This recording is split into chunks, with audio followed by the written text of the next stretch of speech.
लोग क्या है, जो institute of chartered accountants of India ने जो मॉक टेस्ट सीरीज सेकंड अपने मई 22 एग्ज़ाम्स के लिए रिलीज़ की है, उसका अब हम क्या है डिस्कशन कर रहे हैं।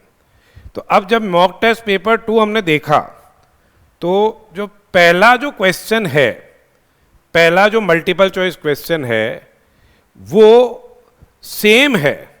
वो क्या है? सेम है जो केस सिनेरियो बेस्ड एमसीक्यूज हमने ऑलरेडी दे रखे हैं। इंस्टीट्यूट के जो केस सिनेरियो बेस्ड एमसीक्यूज हैं, the same is available on our mobile app. उसमें ये क्या है, ये एमसीक्यू ऑलरेडी है। तो ये जो एमसीक्यू है वो कौन सा है? देखिए, जो chili hot private limited word by word same है, वो हमने अपने ऐप के अंदर जो दे रखा है। ये केस स्टडी थर्ड जो एस्पायर सॉल्यूशंस के नाम से है, जो एस्पायर सॉल्यूशंस के नाम से है, वो केस स्टडी थर्ड है। इंग्लिश के अंदर भी है अलग से रिकॉर्डेड, और आपके मिक्स्ड लैंग्वेज के अंदर भी अलग से रिकॉर्डेड है, जो हमारे मोबाइल ऐप पे अवेलेबल है। ठीक है, और मोबाइल ऐप का जो अपना लिंक है वो हमने डिस्क्रिप्शन बॉक्स में इस वीडियो के अंदर शेयर किया है।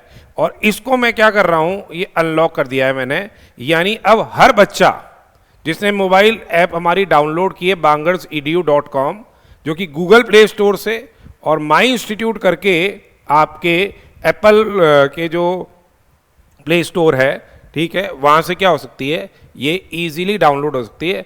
तो वहाँ पे आपको ये केस स्टडी थर्ड पढ़नी है बस। जो आपके अभी जो इन्होंने दिया है, ये केस स्टडी थर्ड जो है, ये हमारी एमसीक्यू नंबर 1 हो गई। ठीक है, तो इस पूरी की पूरी इन डेप्थ अपन ने ऑलरेडी डिस्कस कर लिया। इसको दोबारा डिस्कस करने का कोई ऑब्जेक्टिव नहीं था, इसलिए मैंने इसको क्या उधर फ्री कर दिया है। उधर आपको फ्रीली आप उसको क्या है देख सकते हो, बिल्कुल फ्री है, आराम से आप उसको देख सकते हो। और केस स्टडीज भी कुछ फ्री हैं, उनको भी आप अच्छे से कर लीजिएगा। ठीक है, अब दूसरा जो ये केस सिनेरियो है, दूसरा जो केस सिनेरियो है शौर्य प्रोप्राइटर का, शौर्य प्रोप्राइटर का, ये भी ऑलरेडी क्या है, आईसीआई के केस सिनेरियो बेस्ड एमसीक्यू से ही लिया गया है। ठीक है, और ये जो हमारा केस सिनेरियो है, ये कौन सा हो गया? ये हो गया हमारा केस सिनेरियो 6th। ये केस सिनेरियो 6th है। ये अशोक के नाम से आ रहा है, ये अशोक के नाम से आ रहा है, और इसको भी मैं यहां क्या कर रहा हूं, आप लोगों के लिए फ्री कर रहा हूं। तो ये भी हमने क्या है फ्री कर दिया है, जिससे आप क्या है इसको देख सकते हैं। अशोक का जो एमसीक्यू है केस सिनेरियो 6th, वो यहां का सेकंड है। तो इसको अलग से रिकॉर्ड करने का कोई ऑब्जेक्टिव था नहीं, क्योंकि ये ऑलरेडी रिकॉर्डेड और इन डेप्थ डिस्कशन उसका ऑलरेडी हो चुका है। तो ये 2 केस सिनेरियो बेस्ड जो एमसीक्यूज थे इंस्टीट्यूट ने जो पूछे, वो अभी अपन ने क्या है यहाँ नोट कर लिए। उसके अलावा आप देखिए आगे की बात और हम और कर लें। तो ये तो 2 केस सिनेरियो बेस्ड, मेन तो क्या होता है केस सिनेरियो बेस्ड एमसीक्यूज हैं, तो उनको अच्छे से करिएगा। तो ये दोनों केस सिनेरियो मैंने इंग्लिश में और हिंदी में, जैसे मिक्स लैंग्वेज में, दोनों जगह फ्री करवा दिए हैं। वहाँ आराम से आप देख सकते हो। इंग्लिश मीडियम स्टूडेंट सेपरेटली देख सकते हैं। आपको क्या है, सिंपली अपना हमारा जो ऐप है वो डाउनलोड करना होगा गूगल प्ले स्टोर से, और फिर आप वहाँ स्टोर सेक्शन में जाएंगे और वहाँ पे ये जो आईसीआई केस सिनेरियोज का जो टैब है जो बना हुआ है, उसको आप खोलिएगा। वहाँ ये फ्री कंटेंट में दिख जाएगा, ये चीज़ वहाँ आपके फ्री कंटेंट के अंदर दिख जाएगी, और आराम से आप उन केस सिनेरियोज को कर सकते हैं जहाँ आपको कोई डिफिकल्टी आती है।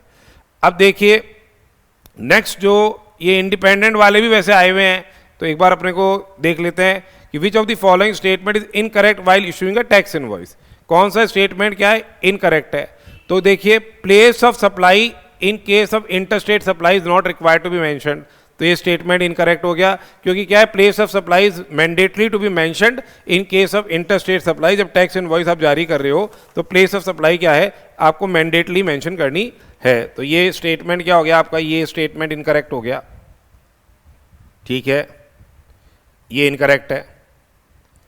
फिर a registered person whose annual turnover is greater than 5 crore in preceding financial year is not required to mention say HSN code for goods and service supplied to an unregistered person. तो ये statement भी क्या हो गया, incorrect हो गया, क्योंकि जिसका टर्नओवर ग्रेटर देन 5 करोड़ है उसको तो क्या है, HSN क्या है, जो harmonize system of nomenclature code mention करना होगा।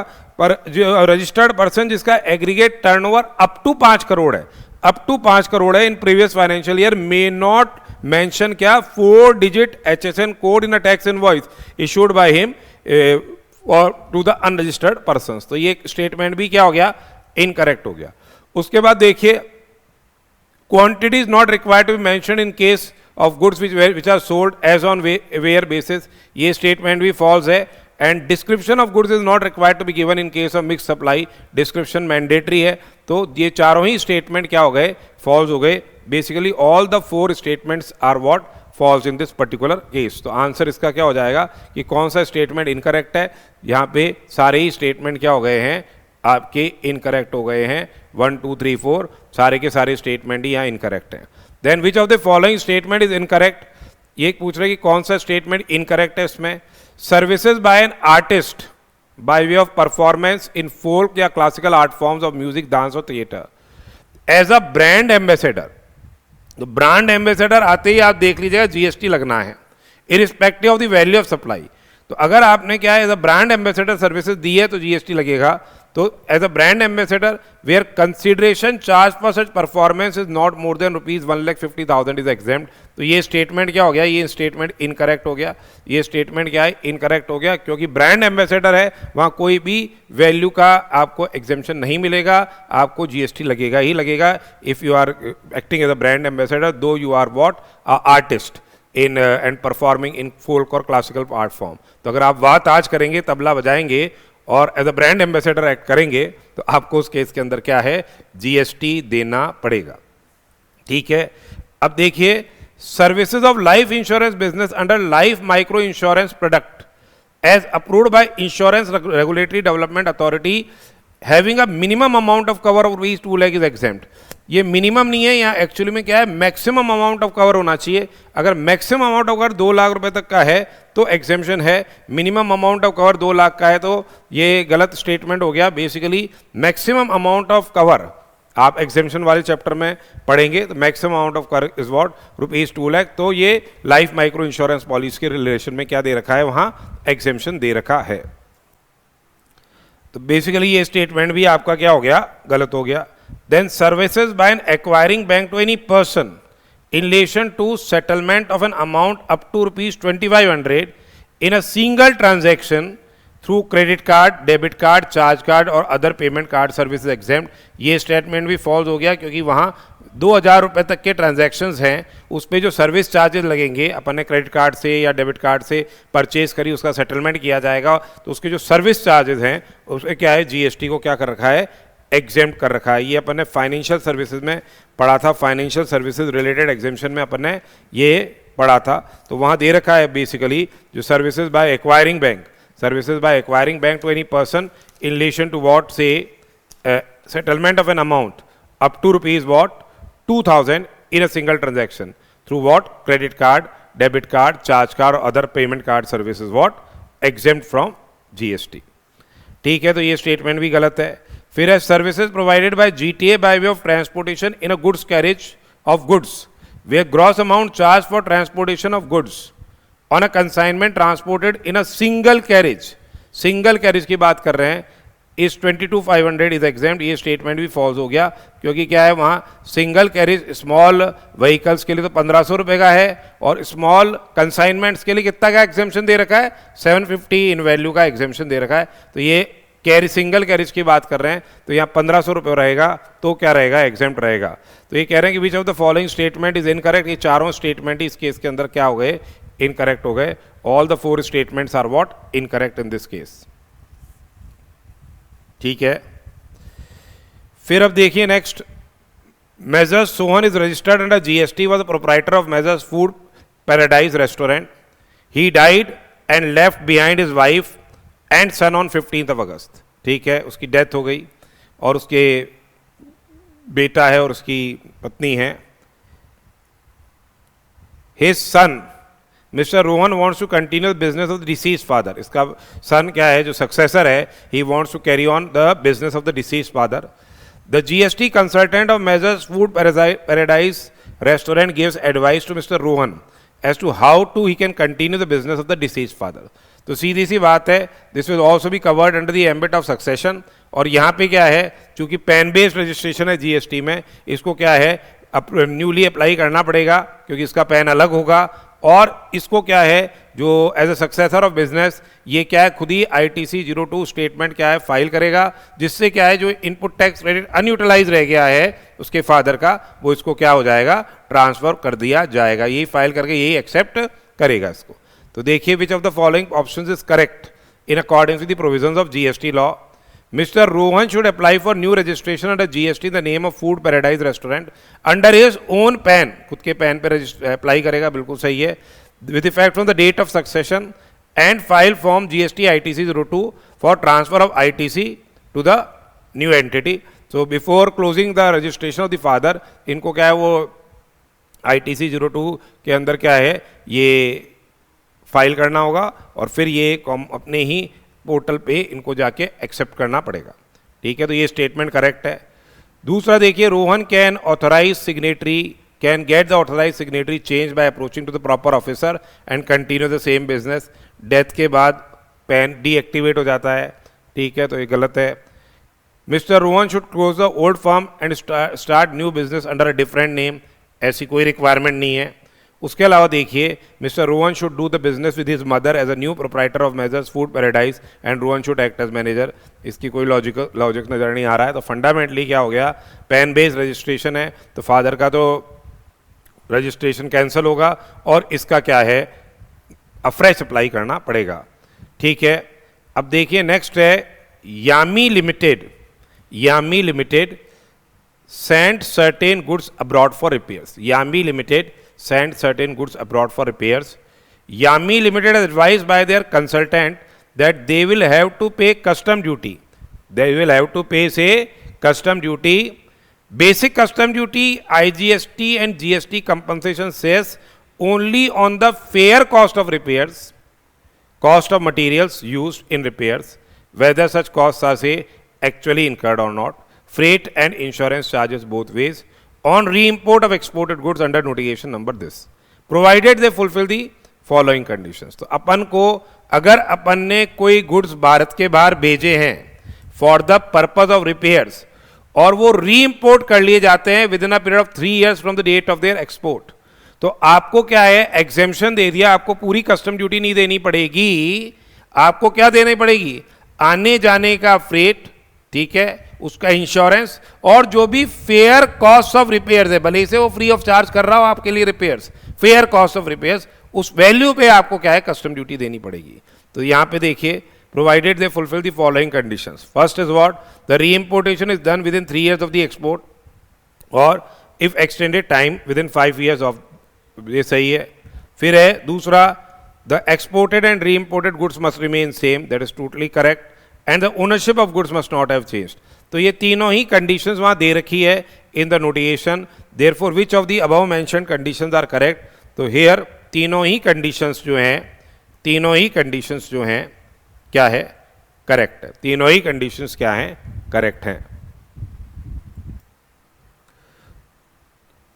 नेक्स्ट क्वेश्चन देखिए, Arpan limited has imported goods after paying customs duty of 25 lakhs at a time of import, और अब इन गुड्स का क्या हो गया है यूज कर लिया और फिर री एक्सपोर्ट कर दिया आफ्टर 19 months। तो in case if the goods have been taken into use after importation and then they are what subsequently exported, तो एज सच वो एक्सपोर्ट किए जा रहे हैं, ठीक है, इन सेम फॉर्म, तो you are entitled for duty drawback. आपको क्या मिल जाएगा सेक्शन 74 के अंदर क्या है ड्यूटी ड्रॉबैक क्या हो जाएगा, 74 के अंदर ड्यूटी ड्रॉबैक एडमिसिबल होगा। अब ये कह रहे हैं कि 18 महीने के बाद अगर आप री एक्सपोर्ट करते हो तो वहां दे रखा है कि आपका ड्रॉबैक अमाउंट क्या रहेगा, in case the goods have been reexported after 18 months, तो आपको क्या है ड्रॉबैक क्या हो जाएगा एडमिसिबल निल होगा। आप उसका देखिए, अगर आपने यूज ही नहीं किया और फिर आप क्या है री एक्सपोर्ट कर देते हो, तब तो क्या होता है 98% of the import duty so paid is admissible as drawback. वहां तो क्या हो जाएगा 98% of the import duty so paid is admissible as drawback. पर अगर आप यूज करके री एक्सपोर्ट करते हो तो depending upon the period of use आपको ड्रॉबैक एडमिसिबल होता है, और 18 महीने के बाद क्या है, कोई ड्रॉबैक आपको एडमिसिबल नहीं होता है। 18 महीने के बाद कोई ड्रॉबैक एडमिसिबल नहीं होता है, ठीक है। उसके बाद देखिए एक और question, for the purpose of rule 7 deductive value. Rule 7 deductive value है कस्टम वैल्यूएशन रूल्स का। ये पूछ रहा है determine the unit price at with the greatest aggregate quantity of goods are sold, ठीक है। तो अब यहां पे क्या है, देखिए अपने को यूनिट प्राइस निकालनी है, यूनिट प्राइस निकालनी है अपने को। तो वहां आप देखो यहां वर्ड है ग्रेटेस्ट एग्रीगेट क्वांटिटी। जैसे सपोज करो एक ट्रांजैक्शन T1 ट्रांजैक्शन है जिसमें 100 यूनिट्स बिकी, उसकी प्राइस थी 90, फिर 250 यूनिट्स बिकी जिसकी प्राइस थी 85, और एक और T2 ट्रांजैक्शन था और एक T3 ट्रांजैक्शन हुआ जिसमें 200 यूनिट्स बिकी जिसकी प्राइस थी 90। तो पहले प्राइस कितनी कॉमन हो गई, 90 हो गई, ठीक है। तो 90 में कितनी माल बिक गया, 300 यूनिट एग्रीगेट करेंगे, और T2 ट्रांजैक्शन में 85 प्राइस में 250 बनी। तो ग्रेटेस्ट एग्रीगेट क्वांटिटी 300 हो गई और उसकी प्राइस क्या हो गई, 90 हो गई। ऐसे करते हैं अपन वहां पे। तो अब यहां पे क्या दे रखा है इन्होंने, यहां तो सिर्फ 2 ही ट्रांजैक्शन दे रखे हैं। एक सेल तो है 500 यूनिट की 95 के हिसाब से, दूसरी सेल है 400 यूनिट की 100 के हिसाब से। ग्रेटेस्ट एग्रीगेट क्वांटिटी इसमें 500 हो गई, 500 ज्यादा है 400 से, तो इस केस के अंदर क्या हो जाएगा, ये 95 इसका आंसर आ जाएगा, क्योंकि 500 की यूनिट प्राइस क्या है, 95 है। इस यूनिट प्राइस में से हम डिडक्शंस लेस करके अराइव करते हैं क्या, एसेसेबल वैल्यू इन कस्टम्स। तो देखिए ये जो हमारे सारे जो बेसिकली अपन ने देखे, ये केस सिनेरियो बेस्ड एमसीक्यूज, और ये जो केस सिनेरियो बेस्ड एमसीक्यूज हैं ये में से मैंने आपको पहले बता दिया कि ये अपने ऐप पे अवेलेबल हैं। हमको क्या है, स्टोर सेक्शन में जाना होगा, bangersedu.com करके जो ऐप है, ठीक है, गूगल प्ले स्टोर पे जाके उसको पहले डाउनलोड कर लीजिएगा। अब जैसे ये मैंने स्टोर सेक्शन खोल रखा है और स्टोर सेक्शन के अंदर देखो ये ICI केस सिनेरियोज आ रहे हैं। ये ICI केस सिनेरियोज में अपने को अभी अपना देखना है क्या, इनडायरेक्ट टैक्स लॉस के जो केस सिनेरियोज हैं। अब एक तो मिक्स्ड का हो गया और एक IDT क्या हो गया, ये आपके इंग्लिश वाला वर्जन होगा, ठीक है। तो अब इसमें भी अपने क्या है, ये हम करेंगे इसके अंदर, ठीक है। तो यहां भी मैं इसको ओपन कर देता हूं। एक तो केस 3 लॉक हुआ है, इसको मैंने क्या कर दिया, अनलॉक कर दूंगा मैं इसको। ये अनलॉक हो गया केस 3 जो कि आपका फर्स्ट है, और एक क्या है केस 6 है, इसको भी मैंने क्या है अनलॉक कर दिया है। 2 केस अनलॉक कर दिए हैं, यानी वो आप फ्री हो गए हैं, अब आप आराम से उनको क्या है व्यू कर सकते हैं। और एक चीज बहुत इंपॉर्टेंट है कि 30 मार्क्स के जो आपके मल्टीपल चॉइस क्वेश्चंस हैं case scenario based MCQ, very very important. तो जो भी इंस्टीट्यूट ने अपना बुकलेट रिलीज किया है उसके जितने भी केस सिनेरियो बेस्ड एमसीक्यूज हैं ये सारे हमने यहाँ दे रखे हैं, इंग्लिश और हिंदी दोनों के अंदर अलग अलग अवेलेबल है, वैसे ही डायरेक्ट टैक्सेस के भी अवेलेबल है। तो आप उनको क्या है अच्छी से कीजिएगा एग्जाम के पॉइंट ऑफ व्यू से, क्योंकि उससे आपकी जो प्रैक्टिस आप हैंड से करोगे वो क्या है बहुत ही फायदेमंद होती है at a time when we appear in the exam. So try to practice by hand. अब उससे मुझे ड्यूरेशन भी पता चलता है कि भाई मेरा ये कितने टाइम के अंदर मेरा ये कंप्लीट हो रहा है। तो राउंड अबाउट 40 to 45 मिनट्स के अंदर बेसिकली आपका ये पूरा हो जाना चाहिए 30 मार्क्स का, along with the reading time जो भी आपको पढ़ने में समय लग रहा है। ये नहीं अब केस सिनेरियो अगर पढ़ लिया तो उसको अटेम्प्ट करना जरूरी हो जाता है।